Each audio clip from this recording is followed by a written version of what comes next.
Assalamualaikum warahmatullahi wabarakatuh. Innal hamdalillah nahmaduhu wa nasta'inuhu wa nastaghfiruh wa na'udzu billahi min syururi anfusina wa min sayyiati a'malina may yahdihillahu fala mudilla lahu wa may yudlil fala hadiya lahu. Asyhadu an la ilaha illallah wahdahu la syarika lahu wa asyhadu anna Muhammadan 'abduhu wa rasuluhu amma ba'du. Baik, kawan-kawanku sekalian, pada pagi ini saya Ibnu Zakian akan menyampaikan materi dari atau makalah dari kelompok 6 tentang pemulihan bahasa pertama dan kedua. Jadi teman-teman bisa baca di grup karena sudah saya share dari semalam. Baik, kita mulai saja ya. Kita mulai dari pembahasan ini dulu. Perkembangan bahasa atau komunikasi pada anak merupakan salah satu aspek dari tahapan perkembangan anak yang seharusnya tidak luput juga dari perhatian para pendidik pada umumnya dan orang tua pada khususnya. Nah, lalu pemulihan bahasa oleh anak-anak merupakan prestasi yang hebat dan menakjubkan. Oleh sebab itulah, masalah ini mendapat perhatian besar. Pemulihan bahasa telah ditelaah secara intensif sejak lama. Nah, berangkat pada pendapat di atas, pemulihan bahasa adalah proses manusia mendapatkan kemampuan untuk menangkap, menghasilkan, dan menggunakan kata untuk pemahaman dan berkomunikasi. Kapasitas ini melibatkan berbagai kemampuan seperti sintaksis, fonetik, dan kosakata yang luas.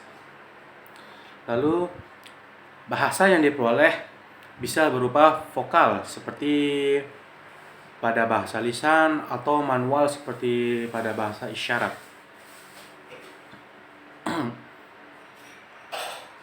Pemulihan bahasa biasanya merujuk pada pemulihan bahasa pertama yang mengkaji pemulihan anak terhadap bahasa ibu mereka, serta pemulihan bahasa kedua yang mengkaji pemulihan bahasa tambahan oleh anak-anak atau orang dewasa.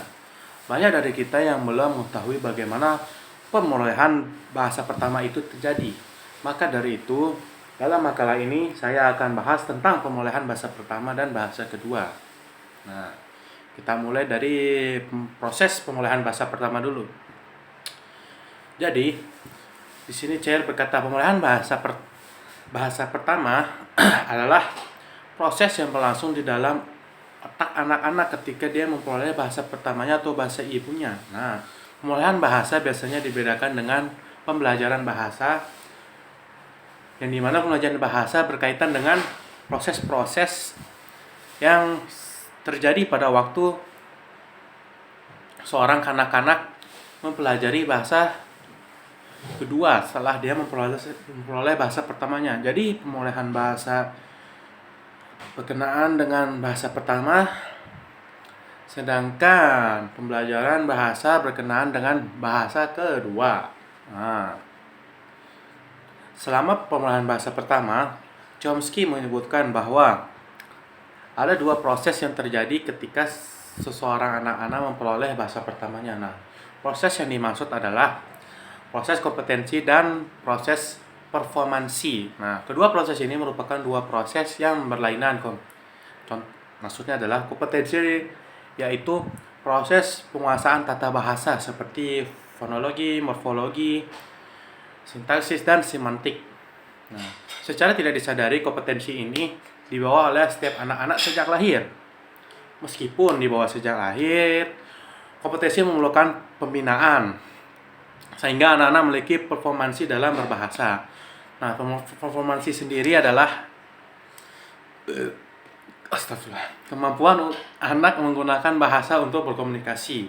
Performansi terdiri dari dua proses, yaitu proses pemahaman dan proses penerbitan kalimat-kalimat. Nah, proses pemahaman melibatkan kemampuan mengamati atau mempersepsi kalimat-kalimat yang didengar, sedangkan proses penerbitan melibatkan kemampuan menghasilkan kalimat-kalimat itu sendiri. Nah, seperti itu ya. Lalu di sini ada tahap-tahapan pemulihan bahasa pertama. Nah, perlu kita ketahui bahwasanya seorang anak tidak dengan tiba-tiba memiliki kata bahasa atau memiliki tata bahasa pertama atau B1 dalam otaknya dan lengkap dengan semua kaedahnya. B1 atau bahasa pertama sendiri diperoleh dalam beberapa tahap. Dari setiap tahap berikutnya lebih mendekati tata bahasa dari bahasa orang dewasa. Nah, menurut para ahli, tahap ini sedikit banyaknya ada ciri kesemestaan dalam berbagai bahasa di dunia. Nah, pengetahuan mengenai pemulihan bahasa dan tahapnya ini yang paling pertama didapat dari buku-buku harian yang disimpan oleh para orang tuanya. Dan juga peneliti ilmu psikolinguistik dalam studi-studi yang lebih mutakhir. Pengetahuan ini diperoleh melalui rekaman-rekaman dalam pita rekaman, rekaman video, dan eksperimen-eksperimen yang direncanakan. Ada sementara ahli bahasa yang membagi tahap pemulihan bahasa ke dalam tahap pralinguistik dan linguistik. Nah, akan tetapi pendirian ini dianggap oleh banyak orang yang berkata bahwa tahapan linguistik itu tidak dapat dianggap sebagai pemulaan karena bunyi-bunyi seperti tangisan dan rengengkan dikendalikan oleh rangsangan atau stimulus semata-mata, yaitu respon otomatis anak pada rangsangan lapar, sakit, keinginan untuk digendong, dan perasaan senang. Oleh karena itu, tahap-tahap pemulihan bahasa yang dibahas dalam makalah ini adalah tahap linguistik, yang dimana linguistik itu terdiri atas beberapa tahap, yaitu tahap pengocehan atau babbling, yang kedua tahap satu kata atau holofratis, dan yang ketiga tahap dua kata, dan yang terakhir tahap keempat yaitu tahap menyerupai telegram atau telegraphic speech. Nah, lanjut kita ke pengertian pemulihan bahasa kedua. Menurut C. dan Agustina, pemulihan bahasa kedua adalah rentang bertahap yang dimulai dari menguasai bahasa pertama atau B1 dan ditambah sedikit mengetahui bahasa kedua atau B2. Lalu penguasaan B2 meningkat secara bertahap sampai akhirnya penguasaan B2 sama baiknya dengan B1. Ingat, B2 itu bahasa kedua, B1 itu bahasa pertama. Lalu dari pemulihan bahasa kedua, menurut Wikipedia, pemulihan bahasa kedua adalah proses seseorang belajar bahasa kedua di samping bahasa ibu. Nah, mereka mengacu pada aspek sadar dan bawah sadar. Dari masing-masing proses, bahasa kedua atau B2 biasanya mengacu pada semua bahasa yang dipelajari setelah bahasa ibu mereka, yang disebut juga sebagai bahasa pertama. Nah, lalu proses pemulihan bahasa kedua. Nah, di sini pemulihan bahasa berbeda dengan pembelajaran bahasa. Nah, orang dewasa mempunyai dua cara yang berbeda mengenai pengembangan kompetensi dalam bahasa kedua. Seperti pemulihan bahasa merupakan proses yang bersamaan dengan cara anak-anak mengembangkan kemampuan dalam bahasa pertama mereka. Nah, pemulihan bahasa merupakan proses bawah sadar atau disengaja. Pemulihan bahasa tidak selalu sadar akan kenyataan bahwa mereka memakai bahasa untuk berkomunikasi. Lalu yang kedua, untuk mengembangkan kompetensi dalam bahasa kedua dapat dilakukan dengan belajar bahasa. Contoh seperti kita itu belajar bahasa Arab. Nah, anak-anak yang memulai bahasa, sedangkan orang dewasa hanya mempelajarinya. Akan tetapi ada hipotesis pemulihan belajar yang menuntut bahwa orang-orang dewasa juga memperoleh bahasa luar mereka. Kemampuan memungut bahasa tidaklah hilang pada masa puber.